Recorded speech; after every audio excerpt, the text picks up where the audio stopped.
Shalom Bapak Ibu Saudara, kita melanjutkan studi kita kristalisasi, masih kitab 1 Samuel, dan kita akan angkatkan tema mengenai Israel yang meminta seorang raja. Jadi ceritanya ini ketika Samuel sudah menjadi tua, maka Samuel mengangkat anak-anaknya menjadi hakim, meneruskan pelayanan Samuel sebagai hakim. Diangkatlah anaknya yang sulung, namanya Yoel, dan nama anaknya yang kedua itu Abia. Keduanya menjadi hakim, diangkat di Berseba. Tetapi anak-anaknya itu, ini pasal 8 ya, 1 Samuel pasal 8 ayat 3. Tetapi anak-anaknya itu tidak hidup seperti ayahnya. Mereka mengejar laba, menerima suap, dan memutarbalikkan keadilan. Ini memang kadang-kadang agak heran juga ya. Seorang Samuel yang luar biasa dipakai Tuhan, itu tiba-tiba ini anaknya mengejar laba, menerima suap, memutarbalikkan keadilan. Memang agak ini juga ya, bingung juga kita. Ini kayak Imam Eli juga ya, tapi Imam Eli memang gak benar ya. Anaknya Hofni Pinehas ya gak benar juga gitu. Jadi pokoknya ceritanya begitulah ya. Samuel bisa dibilang kalau menurut ukuran kita ya gagal lah dia sebagai seorang bapak. Tidak bisa memiliki anak-anak yang dapat meneruskan ministrinya. Tapi ya demikianlah kenyataannya, dan akibatnya ini para tua-tua Israel ini datang. Ayat 5 kepada Samuel, engkau sudah tua dan anak-anakmu tidak hidup seperti engkau. Maka angkatlah sekarang seorang raja atas kami untuk memerintah kami, seperti pada segala bangsa-bangsa lain. Memang latar belakangnya Israel di sini para tua-tuanya minta raja itu karena anak-anak Samuel tidak hidup seperti Samuel ya. Tapi ada motif yang lebih lagi dari itu, yaitu bahwa mereka ingin seperti bangsa-bangsa sekitarnya itu yang masing-masing mempunyai raja. Nah, ini dia yang menjadi masalah ini nanti ya. Jadi Samuel itu waktu tua-tua itu bilang, berikanlah kepada kami seorang raja untuk memerintah kami. Perkataan itu mengesalkan Samuel ya. Samuel merasa, tidak tahu apa perasaannya, pokoknya dia merasa sangat kesal dengan permintaan orang Israel itu.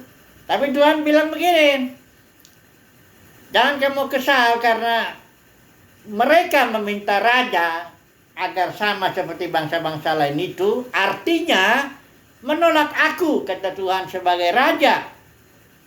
Jadi dengarkan aja lah permintaan mereka, karena memang begitu kok mereka, katanya. Ini sangat menyedihkan sekali. Tuhan bilang begini ayat 8 ya. Tepat seperti yang dilakukan mereka kepadaku sejak hari aku menuntun mereka keluar dari Mesir sampai hari ini, yakni meninggalkan daku dan beribadah kepada Allah lain. Jadi kita tahu memang ketika di Mesir itu, di Gunung Sinai, ketika Musa naik ke atas itu, Israel sudah minta anak lembu emas kepada Harun. Nah memang sejak saat itu kita sudah baca ya kisah pasal 7 itu, yang dikatakan Stefanus itu, bahwa selama 40 tahun orang Israel memang gak beribadah kepada Tuhan ya. Atau setidaknya ada kemah sucinya tetap, tapi beribadah kepada Allah-Allah lain lah begitu ya. Jadi Tuhan ini sebenarnya bukan karena rencana Tuhan tidak menegakkan kerajaannya di bumi, bukan itu. Karena kalau kita melihat rencana Tuhan, nanti kita akan coba dulu secara garis besar, secara cepat kita akan melihat bagaimana rencana Bapa itu, yaitu menegakkan kerajaannya di bumi ini ya. Menegakkan kerajaannya di bumi dengan Mesias itu sebagai rajanya ya. Nanti kita lihat dulu. Tapi yang penting sekarang dulu ini kita tangkap dulu ini. bahwa menurut Tuhan, ketika Israel meminta seorang raja seperti bangsa-bangsa lain, maka Tuhan menilai bahwa itu berarti menolak aku, kata Tuhan. Nah, jadi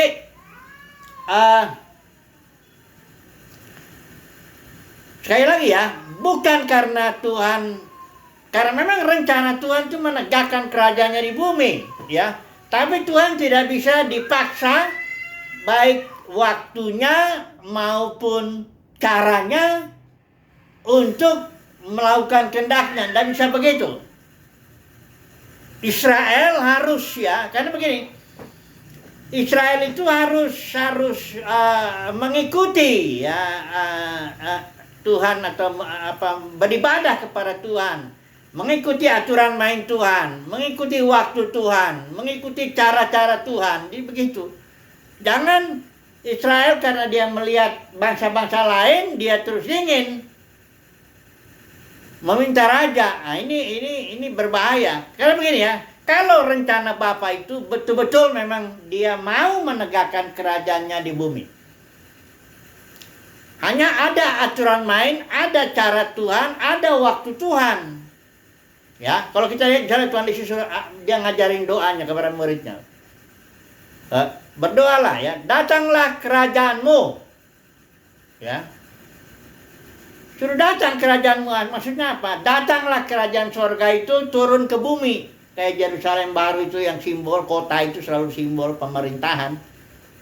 Turun dari sorga ke bumi. Ya, dengan maksud apa? Supaya jadi kehendak Tuhan di bumi sama seperti di sorga. Jadi rencananya menegakkan kerajaan sorga di bumi. Tapi kerajaan sorga, ya, bukan kerajaan manusia. Tuhan juga mau menjadikan Israel berbentuk kerajaan sebagai simbol. Nah, ini ingat ya. Karena dalam perjanjian lama itu selalu semuanya itu simbol. Realitanya Kristus di sini. Sesuai dengan Kolose 2 itu juga sudah sering kita bahas itu. Jadi bukannya Tuhan gak ingin Israel berbentuk kerajaan. Tapi Tuhan ingin waktunya, caranya, aturannya semuanya dari Tuhan. Sebagai simbol lah. Karena prinsipnya Paulus bilang yang pertama datang itu bukan yang rohani, tapi yang natural, yang lahiriah. Baru yang rohani. Adam itu datang sebagai simbol dulu, simbol Kristus yang akan datang. Kerajaan itu yang adalah memang rencana Bapa, datang dulu simbolnya, baru realitanya. Gitu. Jadi aturan mainnya, cara-caranya mesti ikut Tuhan, ya. Jangan mendesak seperti, apalagi motifnya ingin seperti bangsa-bangsa lain. Nah, ini yang Tuhan bilang, ini tepat seperti dari Mesir, memang mereka ini enggak beribadah kepadaku, kata Tuhan. Coba kita lihat dulu ya rencana Bapa ini ya. Ketika Tuhan itu menjadikan manusia, Adam dan Hawa taruh Taman Eden, akan diproses itu dari taman, diproses manusia menjadi kota. Ya, kota itu di kota Yerusalem itu baru itu simbol daripada pemerintahan kota itu ya, kingdom, pemerintahan itu ya artinya ya. Dari sini kelihatan juga kingdom itu, bahwa rencana Bapa dari Taman Eden pun sudah kelihatan ketika Tuhan memberi perintah, taklukkanlah. Ya, Tuhan suruh memerintah menaklukkan seluruh bumi. Ya. Istilah taklukkanlah itu di dalam bahasa Ibrani itu kabas, artinya menginjak. Menaklukkan itu artinya menginjak, karena ada musuh yang harus ditaklukkan, diinjak. Nah, udah gitu ada otoritas lagi di sana di Taman Eden, ya, otoritas firman itu ya. Ketika bilang jangan makan ini buah yang pohon pengetahuan, kalau kau makan kau akan mati. Itu otoritas firman itu diletakkan, ditegakkan di Taman Eden. Sepanjang manusia mengikuti perintah Tuhan, maka dia punya otoritas untuk menginjak, ya, kabas musuh itu. Tapi ternyata Adam gagal dan akhirnya ya Musuh itu yang akhirnya berotoritas. Nah, kalau musuh itu berbentuk kingdom, setan itu kerajaan itu. Karena Yesus bilang, nggak mungkin setan lawan setan. Kalau begitu nanti kerajaannya nggak utuh. Jadi kalau musuhnya juga berbentuk kerajaan, ya manusia ini juga nanti akan berbentuk kerajaan. Bertarunglah itu. Ya. Dan bahwa Mesias itu akan memerintah. Ya. Kerajaan Mesias itu sudah dinubuatkan banyak ya. Di dalam yang terutama sebenarnya dari Daud ya, mulai itu ya, anak Daud itu akan memerintah Mesias ya. Di kitab nabi-nabi itu banyak sekali nubuat-nubuat mengenai Mesias yang akan memerintah ya. Dan ketika Yesus itu ditanya sama Pilatus, apakah engkau raja? Katanya. Kata Yesus, ya, untuk itulah aku datang ya. Tapi kata Yesus, kerajaanku bukan kerajaan duniawi ya. Kerajaanku bukan dari sini, kata Yesus ya. Artinya Yesus itu memimpin kerajaan yang namanya kerajaan sorgawi, kerajaan dalam dimensi sorgawi ya, sebagai realita daripada simbol Daud yang kerajaannya jasmani ya. Israel itu, Daud itu simbol daripada Kristus ini. Daud jasmani semua ya, rajanya ya tentu jasmani, dia tentaranya jasmani, musuh-musuhnya jasmani, istananya jasmani, semua serba jasmani. Tapi realitanya Kristus di sini itu spiritual. Kerajaanku, kata Tuhan Yesus, enggak dari sini. Jadi sebenarnya memang Tuhan berkehendak menegakkan kerajaannya di muka bumi, dan Tuhan berkehendak memang Israel berbentuk kerajaan sebagai simbol. Nanti realitanya kerajaan sorga datang ke itu kerajaan Mesias.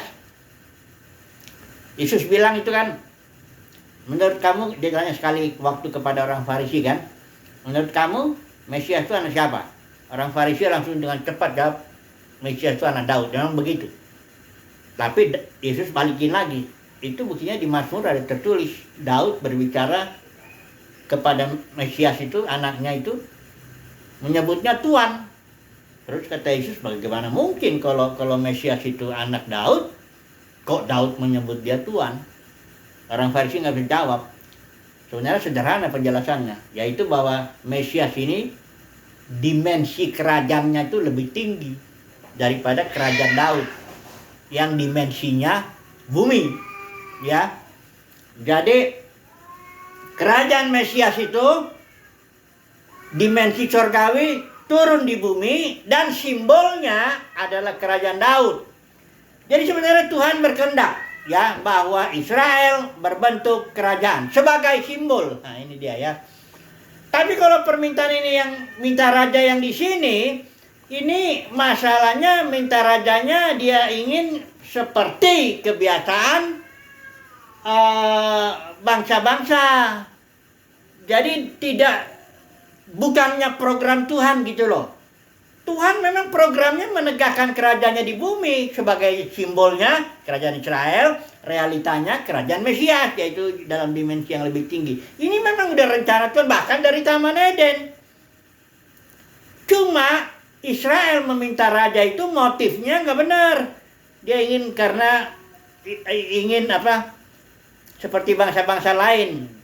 Ya, jadi sekali lagi ya, Tuhan tidak bisa diatur baik waktunya, baik caranya, programnya, nggak bisa begitu. Kalau kita mau mengikut Tuhan, ikutilah waktu Tuhan, ikutilah program Tuhan, ikutilah cara-cara Tuhan. Ya, nggak bisa. Kita nggak bisa memaksakan, ya, memaksakan cara-cara kita sendiri, ya.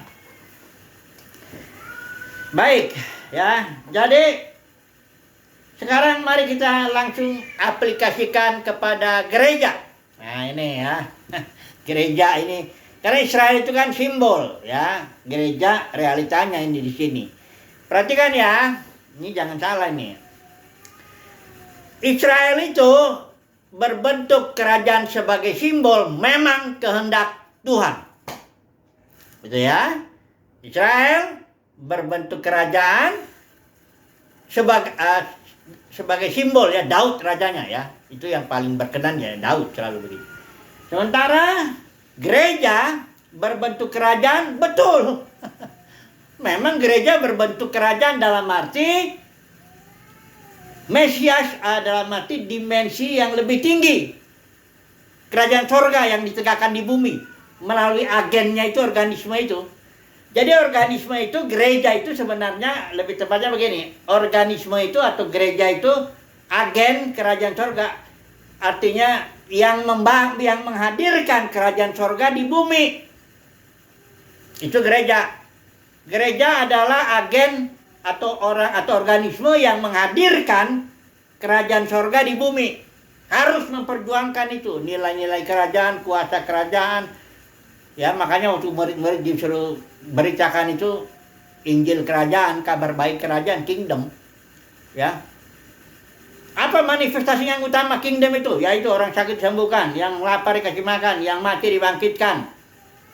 Beritakan kabar baik kepada orang miskin. Itu manifestasinya. Jadi sekali lagi ada bedanya ya, tapi ya kerajaan manusia jasmani Israel itu simbol saja. Gereja nggak boleh memiliki raja jasmani kayak Israel begitu. Nanti saya mau jelasin bahwa gereja sekarang sudah pecah menjadi ribuan kingdom. Denominasi itu kerajaan loh. Saya mesti ulang lagi. Denominasi yang ada saat ini, denominasi yang ada saat ini dalam kekristenan itu adalah kingdom, kerajaan manusia. Kenapa? Karena ada rajanya manusia di situ. Apa sih denominasi itu? Denominasi itu adalah beberapa pemimpin menarik murid-murid kepada diri mereka sendiri. Dan mereka lah yang atur itu. Mereka lah yang bikin kredonya, mereka yang bikin peraturan organisasinya, mereka lah yang bikin tujuan, misi dan visi, semuanya dari mereka ini. Ya, ada rajanya denominasi itu. Saudara nggak usah bingung deh ya. Datang aja lah ke satu gedung denominasi, datanglah ke situ. Ya, ikutilah itu kebaktian di sana. Nggak lama kemudian engkau akan menemukan rajanya di situ. Siapa rajanya? Dialah yang berotoritas di situ, yang bisa mengatur, bahkan memecat orang-orang di situ, pengerja-pengerjanya, pemain musiknya lah ya. Dia berkuasa di situ. Nanti bilang ini kan gereja Yesus. Enggak, jangan bego deh. Kalau itu mah jelas kok gereja dia kok. Om dia yang berotoritas, jangan-jangan gedungnya pun atas nama dia kok. Semuanya dia itu. Ya. Coba lihat gereja mula-mula, ada nggak rajanya di situ? Nggak ada, rajanya Roh Kudus. Gereja mula-mula itu, karena baik Petrus, baik Paulus disebut malah tawanan roh, budaknya roh ya. Walaupun Petrus berotoritas artinya menyalurkan ya, jadi saluran ya. Waktu dia bilang sama Ananias Safira, mengapa engkau berbohong? Engkau bukan berbohong kepada manusia, tapi berbohong kepada Tuhan. Itu Petrus tidak ngambil keputusan apa-apa. Dia tidak punya otoritas apa-apa atas gereja. Petrus itu nggak punya. Langsung Tuhan melalui Petrus bekerja memvonis itu. Si Ananias dan Safira itu mati. Tapi kalau sekarang kan lain. Kalau dalam rapat kan dia ya. Kalau dia gembala sidangnya, entah apanya, apa ya, pendetanya, atau apapun, atau senior, apa ya, apapun namanya. Kalau dia sudah bilang A, siapa yang bisa ngelawan lagi? Kenapa? Nggak ada yang bisa ngelawan. Ya, dia rajanya kok. Ya, dia rajanya. Jadi saudaraku, gereja yang tadinya organisme atau agen yang menghadirkan kerajaan surga di bumi, sekarang udah pecah menjadi ribuan kerajaan-kerajaan manusia. Jadi mirip. Kenapa? Ada alasannya. Yang pertama, dua alasannya.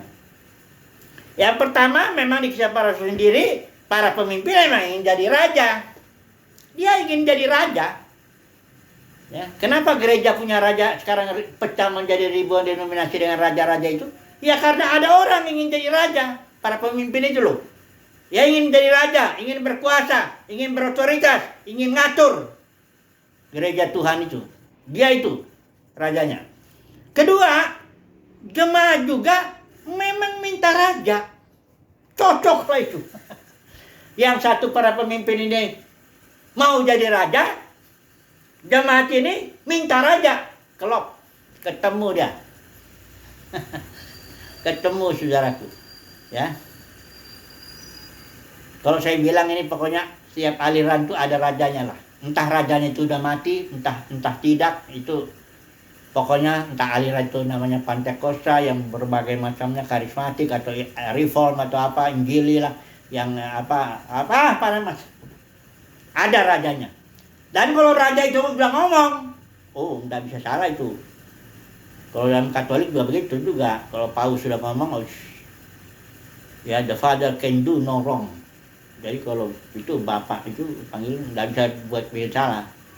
Pokoknya kalau mau diskusi ini, Paus sudah bicara. Nah udah. Nggak boleh lagi ada.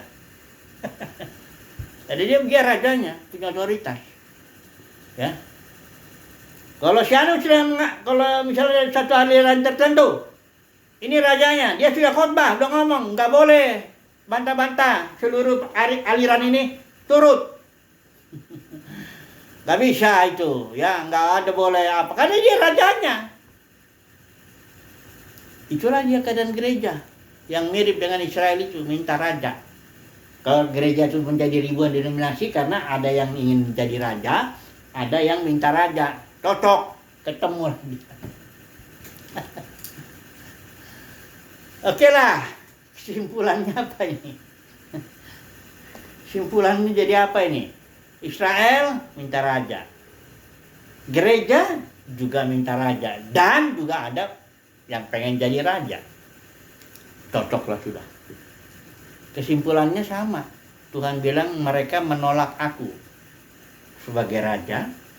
Dia juga ngomong kepada ribuan denominasi pecah-pecahan kerajaan-kerajaan manusia ini dengan raja-rajanya itu. Tuhan juga bilang mereka menolak aku sebagai raja. Padahal Tuhan Yesus sudah jelas sudah bilang itu di Matius ya.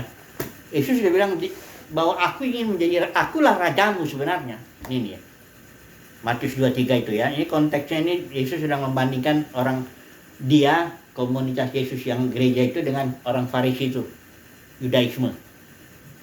Yesus bilang gini.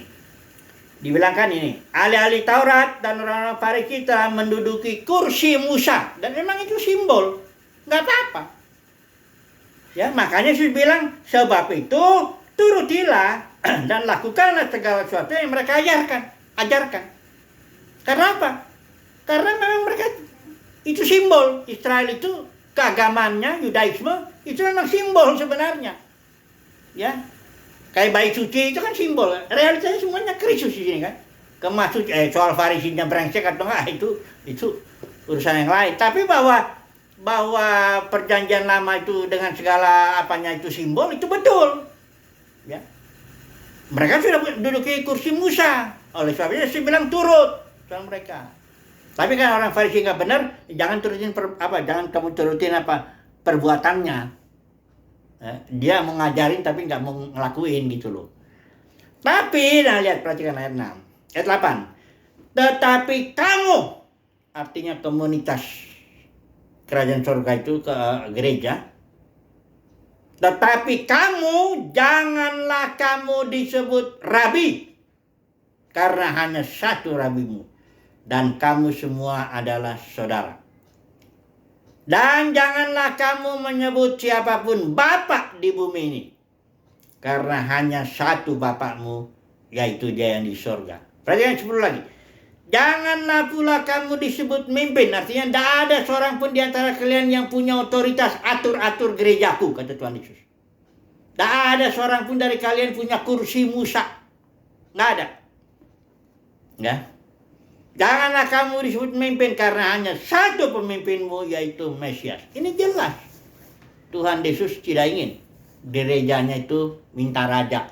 Atau ada raja, ada orang yang aku Mesias. Aku rajamu. Kau harus tunduk sama aku. Tuhan menetapkan aku, ada seorang pemimpin denominasi bilang gitu. Tuhan sudah menetapkan saya di sini sebagai pemimpin. Itu melawan firman, tapi ini orang sangat terkenal sekali ya di Indonesia ini. Ketua sinode, punya sekolah Alkitab, diikuti, barangkali 20.000 orang mengikuti dia. Itu raja betul. Raja itu ya. Oke lah, sampai di sini dulu lah. Semoga mengerti kesimpulannya, baik Israel maupun dunia kekristenan atau ribuan denominasi ini sudah menolak Tuhan sebagai raja. Ada tambahan sedikit lah ya, ini cuma note doang, catatan doang. Kalau dalam dunia kekristenan itu Tuhan Yesus dihina, oh orang Kristen nggak apa-apa, banyak jemaat tuh diam aja. Tapi awas, jangan pendetanya atau rajanya itu dikritik atau dihina. Langsung itu pengagumnya itu, pendukung rakyatnya itu langsung bilang, hei jangan menghakimi, hei begini-begini macam-macam. Itu cuma catatan aja. Haleluya, amin.